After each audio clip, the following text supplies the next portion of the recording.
The Garden of Abdul Gesazi, written and illustrated by Chris Van Allsburg. Houghton Mifflin Company, Boston. 6 times Miss Hester's dog Fritz had bitten dear cousin Eunice. So when Miss Hester received an invitation to visit Eunice, she was not surprised to read, "P.S. Please leave your dog home." On the day of her visit, Miss Hester asked young Alan Mitz to stay with Fritz and give him his afternoon walk. As soon as Miss Hester left, Fritz ran into the parlor. He loved to chew on the chairs and shake the stuffing out of the pillows, but Alan was ready. All morning long, he kept Fritz from sinking his sharp little teeth into the furniture. Finally, the dog gave up and fell asleep, exhausted.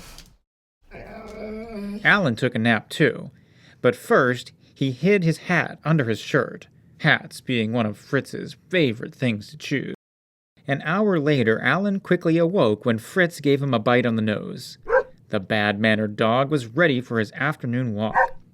Alan fastened Fritz's leash, and the dog dragged him out of the house. Walking along, they discovered a small white bridge at the side of the road. Alan decided to let Fritz lead the way across. Some distance beyond the bridge, Alan stopped to read a sign. It said, "Absolutely, positively, no dogs allowed in this garden." At the bottom it was signed, "Abdul Gesazi, retired magician." Behind the sign stood a vine-covered wall with an open doorway. Alan took the warning quite seriously. He turned to leave, but as he did, Fritz gave a tremendous tug and snapped right out of his collar. He bolted straight ahead through the open door, with Alan running right behind. "Fritz, stop, you bad dog!" cried Alan, but the dog simply ignored him.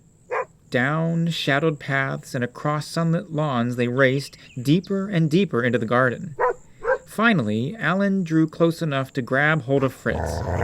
But as he reached out, he slipped and fell. Fritz barked with laughter as he galloped out of sight. Alan slowly picked himself up. He knew he had to find Fritz before Mr. Gasazi discovered him. Bruised and tired, he hurried off in the dog's direction. After a long search, Alan was ready to give up. He was afraid he might never find Fritz. But then he came upon fresh dog prints. Slowly he followed Fritz's tracks along a path that led into a forest. The dirt path ended and a brick wall began. There were no more tracks to follow, but Alan was certain that Fritz must be just ahead. Alan started running. In front of him, he could see a clearing in the forest. As he came dashing out of the woods, he stopped as quickly as if he had run up against a wall. For there, in front of him, stood a truly awesome sight. It was the house of Gasazi. Alan nervously climbed the great stairs, convinced Fritz had come this way and had been captured. The boy's heart was pounding when he arrived at the huge door.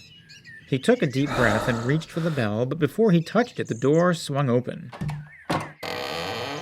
There, in the shadow of the hallway, stood Gasazi the Great. "Greetings, do come in," was all that he said. Alan followed Gasazi into a large room. When the magician turned around, Alan quickly apologized for letting Fritz into the garden. He politely asked that if Mr. Gasazi had Fritz, would he please give him back? The magician listened carefully and then, smiling, said, "Certainly, you may have your little Fritzy. Follow me." With those words, he went to the door and led Alan back outside. They were walking across the lawn when suddenly Gasazi stopped by a gathering of ducks. He began to speak in a voice that was more like a growl. "I detest dogs. They dig up my flowers. They chew on my trees. Do you know what I do to dogs I find in my garden?" "What?" whispered Alan, almost afraid to hear the answer. "I turn them into ducks," bellowed Gasazi. In horror, Alan looked at the birds in front of him. When one duck came forward, Gasazi said, "There's your Fritz." Alan begged the magician to change Fritz back. "Impossible," he answered. "Only time can do that. This spell may last years, or perhaps just a day. Now take your dear bird and please, don't come again." When Alan took the bird in his arms, it tried to give him a bite. "Good old boy," said Alan sadly as he patted the bird on the head. "You really haven't changed so much." With tears in his eyes, he started for home. Behind him, Alan could hear Gasazi laughing.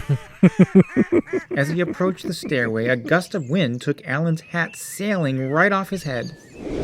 Running along with one arm reaching for the hat, Alan lost his hold of Fritz. The duck flew out ahead and grabbed the hat in midair.